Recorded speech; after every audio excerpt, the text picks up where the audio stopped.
제가 사실 자연치유 체계를 정립하는데 획기적인 어떤 발상이 있었습니다. 그게 네. 뭐냐면 그때 이제 깨달았죠. 우리 몸은 세포로 이루어진 연합체구나, 유기체구나. 네, 근데 현대병의 본질이 바로 이 세포의 기능 이상이나 상실이나 변질에서 온다는 거를 제가 공부를 하면서 알게 됐어요. 사실은 가장 큰 거는요, 전 그거라 생각해요. 내가 스트레스 받을 거가 안 받을 것만 구분돼도 그냥 상당 부분 해결이 됩니다. 스트레스를 받아야 될 게 있을까요? 근데 그렇게 따지면 있습니다. 그거는 의미 없는 스트레스가 아니다. 네, 이게 그런데 핵심이네. 안녕하세요. 네, 이 인터뷰 영상이 자그마치 3년 전에 찍은 영상인데 이제서야 올리려고 한답니다. 정말 다시 보면서도 얼마나 귀한 이야기가 많이 담겨 있었는지 3년이 지난 시점에서 다시 돌아보니 더더욱 귀한 시간이었던 것 같습니다. 주마니아 님이 어떤 분이신 줄 모르는 분들을 위해서 간단히 소개를 드리면 2012년 3월에 여명 6개월로 말기 신장암 진단을 받고 목, 꼬리뼈, 양쪽 갈비, 폐, 가슴, 양쪽 골반 등 전신으로 전이된 암을 극복하고 이제는 벌써 10년도 넘었죠. 여전히 건강하게 잘 지내고 계시는 암 승리자 중 한 분이십니다. 완전 관해되신 분이에요. 그리고 쓰신 책 제목도 그래서 말기암 10년 건강하게 잘 살고 있습니다 라는 제목의 책입니다. 그래서 인터뷰 영상을 올리기 전에 우선 이분의 치유에 대해서 소개를 드려야 될 것 같아서 책 리뷰를 먼저 한번 간단히 해보기로 했습니다. 결국 많은 분들이 궁금해하시는 것은 그래서 그럼 어떻게 나왔어? 가 보통이기 때문에 그 이야기를 먼저 들려드리려고 하는 것이죠. 사실 제 채널의 영상들은 대부분 이런 방법론을 먼저 좀 두괄식으로 알려드리기는 하는데요. 이런 것들은 사실 아무리 알려드려봤자 치유의 원리와 방향성을 인식하지 못하면 사실 큰 소용이 없답니다. 약간 이런 것과 비슷해요. 우리가 어떤 사업가나 투자자가 크게 성공했다고 하면 당장 어떤 제품을 팔았냐, 어떤 종목에 투자했냐를 궁금해하지만 사실 진짜 핵심은 그 사업가가 어떤 사람이냐, 어떤 식으로 사업을 하는 사람이냐, 또 투자를 한다면 어떤 식으로 투자를 하는 사람이냐 하는 어떤 가치관이나 로직, 마인드 같은 것들이 사실 더 핵심이잖아요. 그래서 치유에서도 많은 경우 중요한 것은 방법론이 아니라 원리와 방향성 같은 건데 그래도 보통 환자분들은 당장 솔루션이 더 급하고 그런 걸 원하시기 때문에 일단 저는 두괄식으로 솔루션부터 알려드리고 있는 작업을 하고 있습니다. 하지만 결국은 우리가 가야 할 길은 로직과 방법론을 아는 마인드셋을 하는 것이다 라는 거를 꼭 참고로 말씀을 드리고 싶고요. 그래서 주마니아님 책도 많은 분들이 그저 어떻게 나왔을까 궁금해서 구입을 하시겠지만 전반적인 내용은 사실 왜 자연치유를 해야 되고 어떤 마음과 원칙으로 치유를 해야 되는가 같은 내용을 써놓은 책입니다. 하지만 그럼에도 불구하고 여러분들이 궁금해하신 내용들과 이런 전반적인 이분이 나왔던 이야기의 핵심 같은 그런 그냥 팩트 같은 그런 내용들을 한번 먼저 책을 통해서 한번 말씀을 드리도록 하겠습니다. 많은 사람들이 지식을 동원해 치료를 시도하지만 암 환자에게 필요한 것은 치료가 아니라 치유다. 그리고 그 치유를 가능하게 하는 것은 지식이 아니라 지혜다.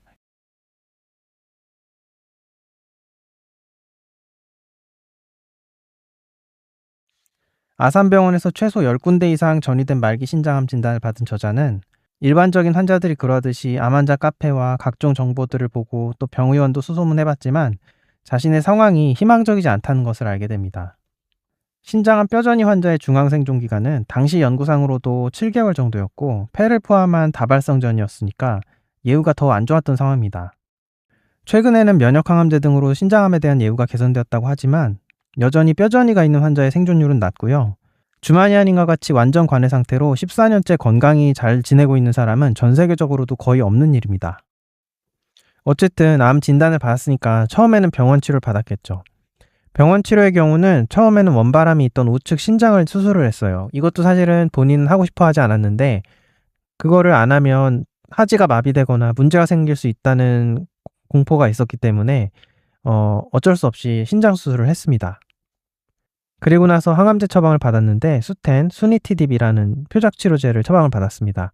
이게 당시에는 신장암 전이 환자의 1차 치료제였습니다. 수텐의 경우는 치료 반응률은 대략 40%의 환자에서 종양이 한 30% 정도 줄어들 수 있고요. 나머지 40%는 그대로 유지, 그리고 나머지 20%는 전혀 효과가 없을 수 있는 그런 약이라고 보시면 될 것 같습니다. 그런데 약이 효과가 있다 해도 길면 한 6개월, 11개월까지 효과가 있을 수 있고 이후에는 보통 내성이 생기는 그런 약입니다. 주마니아님도 나름 그 당시 상황을 좀 분석을 했던 것 같습니다. 그래서 항암제는 6개월만 사용하기로 하고 복용량도 임의로 의사 말을 듣지 않고 본인이 절반으로 줄였습니다. 그 대신 총체적으로 자연치유 노력을 바로 시작을 했죠. 어쨌든 이런 식으로 항암제를 결론적으로 4개월만 복용을 하셨는데 그마저도 마지막 한 달은 복용량의 4분의 1만 복용했습니다. 이 양은 아예 유효하지 않은 정도의 양이었습니다. 하지만 이렇게 의사에게 말하지 않고 몰래 약을 줄여가면서 복용했는데도 계속해서 방문하면서 검사를 했는데 암이 계속 작아진 거죠. 영상검사상. 그러니까 주치의는 다행히 항암제가 효과가 있다고 판단했고 저자는 유효하지 않은 용량인 4분의 1까지 줄였는데도 암이 작아진 것을 보고 이거는 100% 자연치유 효과다라고 확신하고 이때부터는 아예 항암제를 끊어버립니다. 자연치유는 암 진단을 받자마자 시작했는데 일단 가장 먼저 식단을 100% 채식 중심으로 바꾼 것으로 시작했다고 저한테 말씀을 하셨습니다. 그리고 책에는 나와 있지 않으나 저랑 말씀하실 때 이게 가장 결정적이었다고 얘기를 하셨어요. 암 진단을 받자마자 바로 치유 모드로 들어갔다는 게 그거를 굉장히 환자분들에게 강조하고 싶다고 얘기를 하셨습니다. 그리고 5월부터 말 그대로 주마니아식 자연치유를 7개월간 집중적으로 오대산에서 하셨습니다. 아마 오대산에 가족이나 지인이 운영하는 그런 숙박시설 같은 것이 있었던 것으로 보입니다. 그것도 참 운이 좋았던 일이죠. 그때의 제 모습을 생각하면 수행하는 수도자의 삶이 아마 그렇지 않을까 싶을 정도였습니다. 먹고 운동하고 쉬고 명상하고 공부하면서 오직 치유에만 몰입하며 하루 24시간을 채웠습니다. 그러면 이제 치유는 구체적으로 어떻게 하였을까요? 생각보다 단순하고 굉장히 상식적입니다. 첫째로 주마니아님이 또 굉장히 강조하는 것이기도 한데요. 혈당 피크가 없는 낮은 일정한 혈당을 유지하는 것을 굉장히 중요시 생각했고 이는 암세포가 당분을 주 먹이로 한다는 것과 혈당이 요동칠 때 발생하는 인슐린 스파이크나 IGF-1 같은 것이 암의 주요 성장 신호로 작용한다는 기전과도 관련이 있는 그런 행동입니다. 이외에도 혈당 피크는 만성 염증 상태와 산화적 스트레스 등 다양한 문제와 연관이 있어서 최근에는 저속노화식, 케톤식, 카니보어식 같은 것이 유행할 정도로 잘 알려진 개념입니다. 아무튼 좀 일찍이 이런 것을 깨닫고 식후에 혈당이 솟구치지 않는 그런 식사를 하기 위해서 굉장히 노력을 했습니다. 그래서 초기에 얼마간의 기간 동안은 하루에 여러 차례 혈당을 체크하면서 자신이 하고 있는 방법으로 혈당 피크가 생기는지 아닌지를 확인하고 그런 것들이 다 되는 걸 확인하고 그대로 계속 실천하면서 생활을 하셨던 거죠. 자, 그러면 구체적으로 어떻게 했느냐인데요. 일반적으로 현미식을 한다거나 야채를 가급적 전체를 먹는 전체식과 생채식 중심으로 식단을 한 것은 당연한데 하지만 저는 사실 주마니아님 이야기를 들으면서 가장 감탄했던 게 하나 있는데 그게 뭐냐 하면 바로 일명 부수적으로 식사하기입니다. 즉 식사 시간을 따로 정해두기보다는 일과 중에 운동도 하고 녹즙도 짜고 공부도 하고 다양한 활동을 하면서 식사를 그냥 조금씩 나눠서 부수적으로 계속 먹었다는 겁니다. 예를 들어 지나가면서 토마토를 한 개 주워 먹고 견과류를 먹고 밤을 먹고 이런 식이죠. 이게 해보시면 아는데 특히 이런 생채식이나 전체식 중심으로 할 때는요. 그냥 일반식 말고 이런 약간 채소 중심의 식단을 하면요. 정말 하기가 되게 좋아요. 저도 가끔씩 해보는데 이렇게 부수적으로 먹기가 되게 좋습니다. 그리고 제가 당근즙에 대한 내용을 설명하면서도 말씀드린 적이 있는데 한꺼번에 당근즙을 1리터를 먹으면 제 아무리 당근이라도 혈당 피크가 상당히 많이 생기는데 200ml 정도로 이렇게 나눠서 먹으면 혈당 피크가 별로 안 생긴다고 말씀을 드렸습니다. 즉 1회 섭취량이 줄어들고 나눠 먹을수록 당연히 혈당 피크는 별로 생기지 않습니다. 그런 이 방법이 되게 좋은 방법인 거죠. 또 하나 많은 환자분들이 간과하는 것 중에 주마니아님이 되게 강조하시는 게 하나 있는데 바로 다작입니다. 저도 한참 몸이 약해서 생로병사의 비밀을 되게 열심히 볼 때가 있었는데요. 그때 아마 주마니아님도 그 프로를 그 해당 회차를 같이 보신 것 같습니다. 어쨌든 주마니아님은 늘 많이 씹었습니다. 실제로 많이 씹으면 씹을수록 유효 성분의 흡수율은 올라가고 혈당 피크는 생기지 않으며 식품의 독성 성분은 제거됩니다. 식사를 부수적으로 하고 식사 시간을 따로 두지 않으니까 오히려 더 급할 필요도 없고 이게 더 시너지가 있는 방법이었을 겁니다. 그래서 더 많이 씹기 유리했겠죠. 암치유 식이요법을 논하기 전에 지켜야 할 것들. 다작입니다. 무엇을 먹느냐보다 많이 씹는 게 훨씬 중요합니다. 아무리 좋은 것도 대충 씹어 먹으면 세포에는 독이 되는 경우가 많습니다. 과식이 나쁜 것은 과도하게 체내 효소를 낭비하게 하고 처리 과정에서 다량의 활성산소와 장에서 음식물이 썩으면서 다량의 독소와 노폐물이 나오기 때문인데 소식할지라도 대충 씹어 먹으면 장에서 흡수될 만큼 화학적, 물리적으로 처리되지 못해 비슷한 현상이 나타납니다. 몸에 좋다고 먹는 선식을 물이나 우유에 타서 꿀꺽꿀꺽 마시는 것은 반드시 삼가야 합니다. 그리고 1년간은 육식을 금하고 채식을 실천했습니다. 많은 자연치유 사례자들이 채식 중심의 전략을 사용하는데 혈당이나 인슐린 스파이크, 해독, 그리고 파이토케미컬의 항암 효과 등을 고려할 때 당연한 전략입니다. 이에 대해서는 따로 한번 정리를 나중에 드릴 생각입니다. 왜냐하면 채식 없이 암을 이겨낸 사례자도 있기 때문에 중요한 것은 역시나 방법에 대한 집착이 아니라 원리와 방향성이거든요. 또 채식을 할 때는 주의할 점이 절대 영양결핍이나 기력이 없는 상태로 무리해서 해서는 안 된다는 겁니다. 이에 대해 주마니아님도 배가 고프게 한다면 아주 잘못된 채식이고 배가 불러서 더 못 먹을 만큼 충분히 곡류와 야채, 과일, 콩류, 해조류, 견과류, 두부 등을 섭취했다고 이야기하셨습니다. 또 하루 2리터 정도의 녹즙을 마셨고요. 재료의 신선도를 굉장히 신경 썼습니다. 아무리 좋은 식품도 오래돼서 산화되었다면 득보다 실이 많습니다. 녹즙 재료 구하기 어렵다고 한꺼번에 많이 사놓고 드시면 안 됩니다. 토마토와 버섯 등을 기반으로 한 치유 스프도 만들어 먹었고요.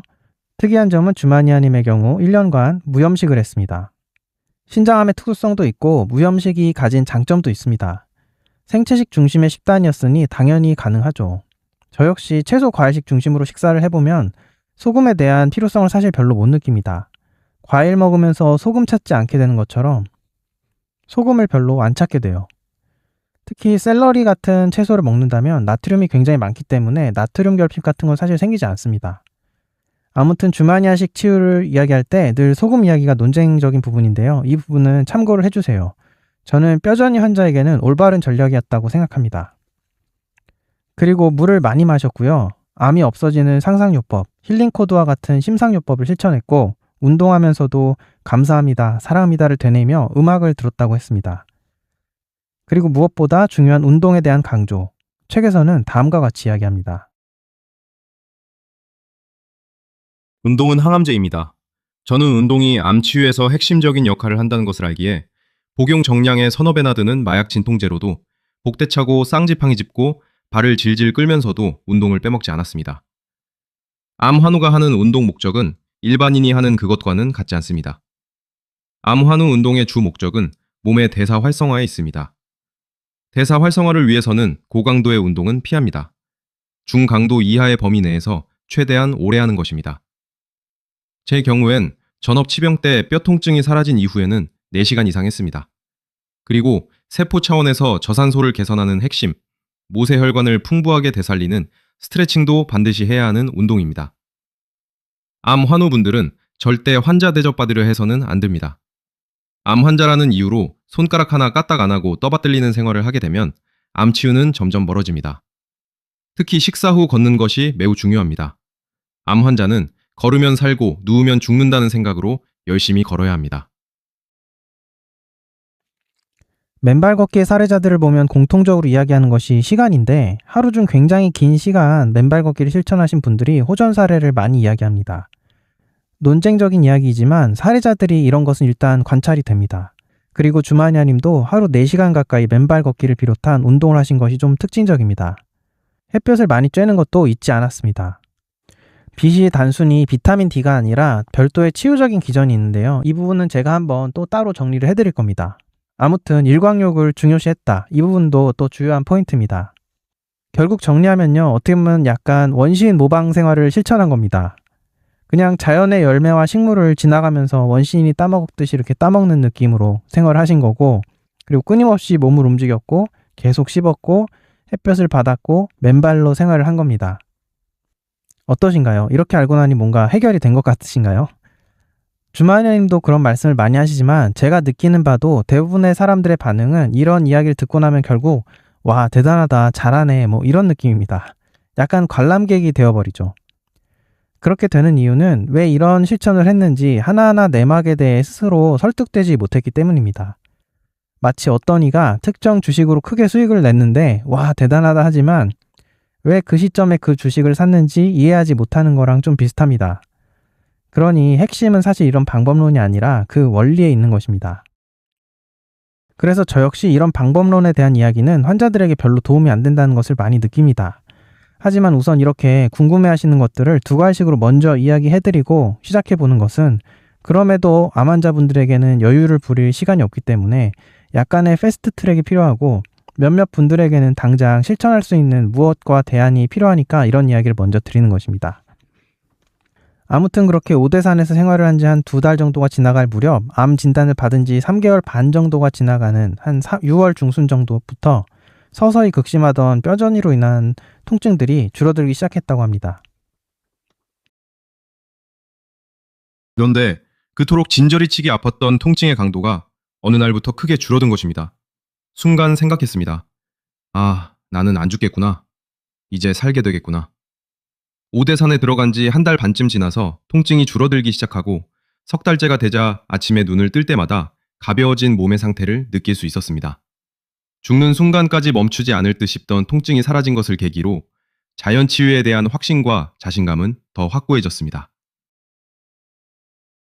그렇게 그의 말, 그토록 바라던 가족의 품으로 오대산에서 나와 돌아가면서 이런 좀 집중적인 치유의 과정은 끝내고 이제 집에서도 사실은 그래도 지금도 벌써 10년도 넘으셨잖아요. 그래도 계속 좀 치유적인 생활을 하고 계세요. 그래서 이렇게 예전처럼 타이트하게 생활하시는 건 아니지만 계속 그렇게 어느 정도 건강한 생활을 하시면서 행복하게 잘 살고 계신 그런 상황입니다.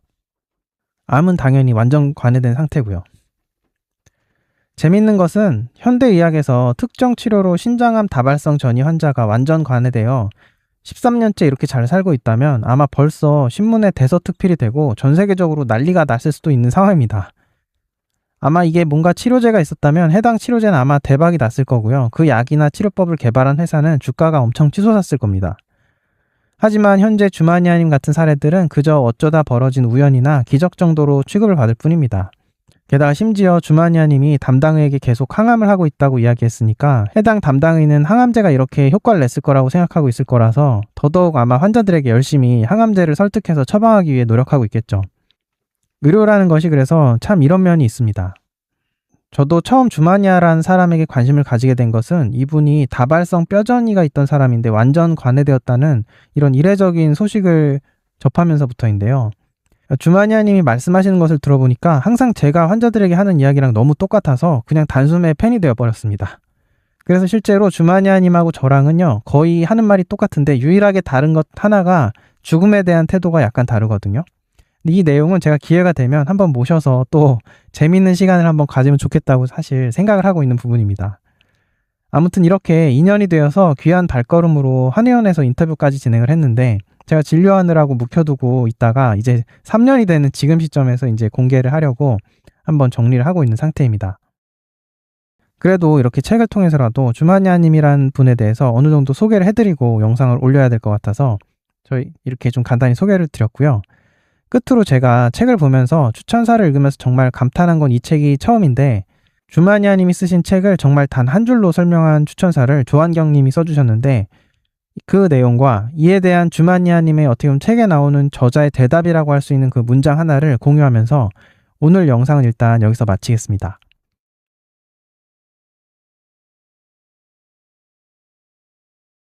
어떤 치료를 해야 암을 고치고 생존할 수 있는지를 알려주는 책이 아니라 어떤 사람이 암을 이겨낼 수 있는지를 알려주는 책이다. 제게 완치는 없으며 고식적 치료만 가능하다면서 시한부를 선고했지만 저는 고식적 치료라는 것들에 애당초 관심이 없었습니다. 저의 관심은 오직 온전한 치유였을 뿐 조금 괜찮게, 조금 그럴듯하게 검증된 방법으로 죽어가는 것이 아니었기 때문입니다.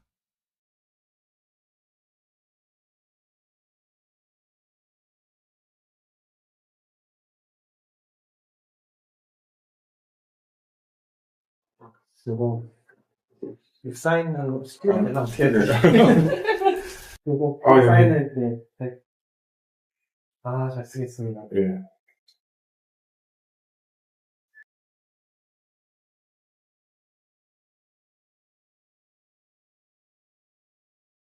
근데 조한경님이 서문을 너무너무 잘 쓰셨어요. 아, 저도, 너무 깜짝. 제가 그래서 정말 감사하고. 난 그래서 그분 대단한 분이라는 걸 네. 알게 됐어요. 이걸 보고, 서문을 보고. 그래서 제가, 아니, 이거 사람이- 진짜 읽어보고 쓰셨네, 내가. 이 사람이 매력 있는 사람인 걸 진짜 알겠어. 와, 괜히. 지금 보세요. 처음에 보면은. 네. 너무, 나는 주마니아님이 쓰신 줄 알았어요. 제가- 너무 선물 멋있어가지고. 본문이 뭐 잘 썼으니까 선물이 좋은 것 같겠는데. 나 이렇게 선물, 네. 너무 핵심이시잖아요. 제가 이거를 수십 번 읽었어요, 정말. 아니, 너무 말씀하신 좋아서. 너무 핵심인 너무 좋아. 거예요, 이게. 그리고 논리의 흐름이나 이게 너무 이게 자연스럽게 너무 그러니까. 이게 완벽해요. 진짜 완벽한 네. 거예요. 그래서 내가 그래서 사실- 다른 데서 서문으로, 그래서 제가 조한경 원장님한테 네. 깜짝 놀랐어요. 이게 출처를 이제 어쨌든 주마니아 네. 이렇게 나가잖아요. 네. 그래서 이게 제가 쓴 걸로 됐어요. 그래요? 아니, 그러니까 왜냐면 출처는 책을 밝히니까. 거의 조한경 원장 이렇게 쓰지는 않잖아요. 본인이 쓰신 줄 알고 처음에 읽다가 뭐야 이거 이렇게 깜짝 아니, 이거 조한경 원장님이 쓰신 건데. 깜짝 놀랐어요. 너무 생각의 핵심을 넣어. 네. 와, 그래서 진짜 뭐 저에 대한 그런 그러니까 있잖아요. 이게. 네. 기가 네. 막혀요. 정말 저도 이거 수십 번 읽었어요. 진짜 너무 좋아서. 너무 네. 감사합니다. 제가 궁금했던 거를 그러면 네. 시간 이런 거 안 해봐가지고 네.